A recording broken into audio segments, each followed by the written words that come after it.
एक युवा व्यक्ति अपनी पत्नी की जलती हुई चिता के सामने बैठा था और बेकाबू होकर रो रहा था। कुछ दिन पहले उसका अपनी पत्नी से झगड़ा हुआ था और क्रोध में उसने उसे कुछ ऐसे शब्द कह दिए थे जो उसकी पत्नी की आत्महत्या का कारण बने। रोते रोते वह बार बार यही कहता जा रहा था कि उसे कभी एहसास नहीं हुआ, कभी सोचा भी नहीं कि उसके शब्द किसी को मार सकते हैं।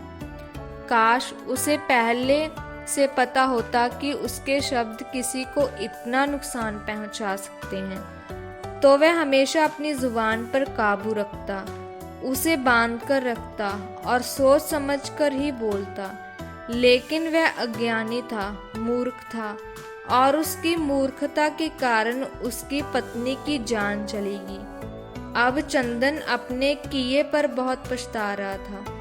अगर कोई तरीका होता इस गलती को ठीक करने का, तो चंदन अपनी जान जोखिम में डालकर भी इसे ठीक करने की कोशिश करता। लेकिन इस गलती को ठीक करना असंभव था, क्योंकि उसे वापस समय में जाकर अपने शब्द वापस लेने पड़ते, और जैसे तीर कमान से निकलने के बाद वापस नहीं आता, वैसे ही जुबान से निकले शब्द भी वापस नहीं लिए जा सकते।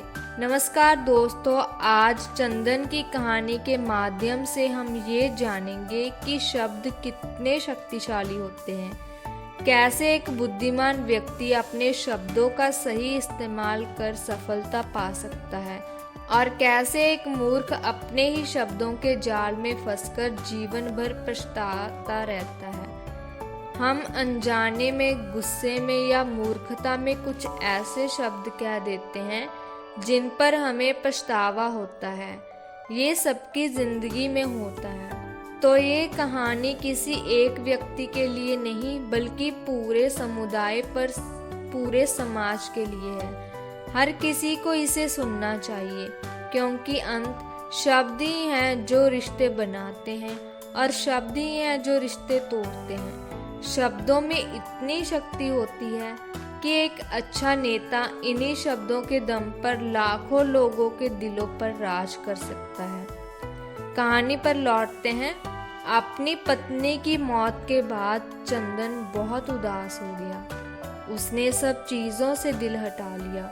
उसने अपनी पत्नी की मौत का दोष खुद को दिया, इसलिए उसकी अपनी जीने की इच्छा ही समाप्त हो गई थी।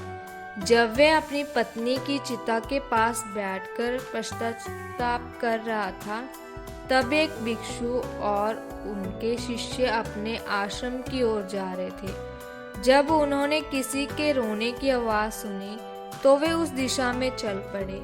भिक्षु ने देखा कि पूरी शमशान भूति रात में खाली थी और एक आदमी चिता के सामने बैठा बेकाबू होकर रो रहा था।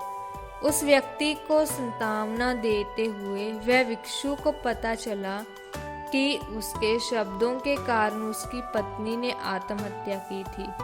तो उन्होंने उसे और अपने सभी शिष्यों को जीवन का एक अमूल्य सबक देने का निर्णय लिया। बौद्ध भिक्षु ने कहना शुरू किया कि हमारे शब्द दुनिया में सबसे शक्तिशाली हथियार हैं।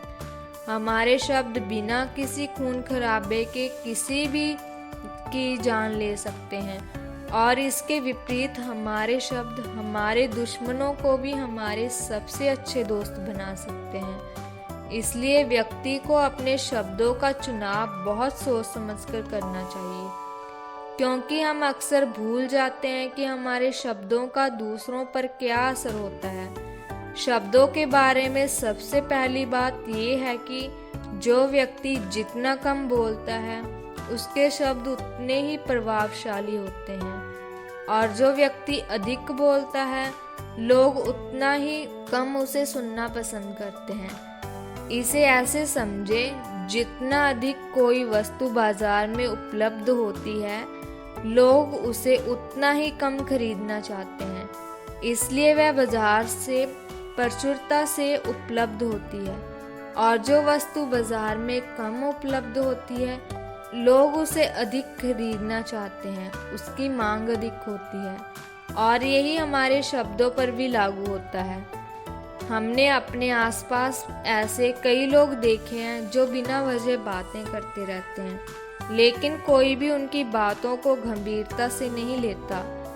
वह समाज में मजाक का पात्र बन के रह जाते हैं और जो लोग बहुत कम बोलते हैं, लोग उनकी बातें सुनना चाहते हैं, उनकी सलाह लेना चाहते हैं, क्योंकि लोग मानते हैं कि बहुत समझदार और सोच समझकर निर्णय लेते हैं और फिर बोलते हैं। दूसरा सबक ये है कि कभी भी अपने शब्दों का उपयोग किसी का अपमान करने के लिए ना करें। तो दोस्तों, आपको ये कहानी कैसी लगी कृपया हमें कमेंट सेक्शन में ज़रूर बताएं। यदि आपको ये कहानी पसंद आई तो कृपया हमारे इस चैनल को अभी सब्सक्राइब करें और बेल नोटिफिकेशन दबाएं। हम फिर और एक नई कहानी के साथ आपसे मिलेंगे। तब तक अपना बहुत बहुत ध्यान रखिएगा। धन्यवाद।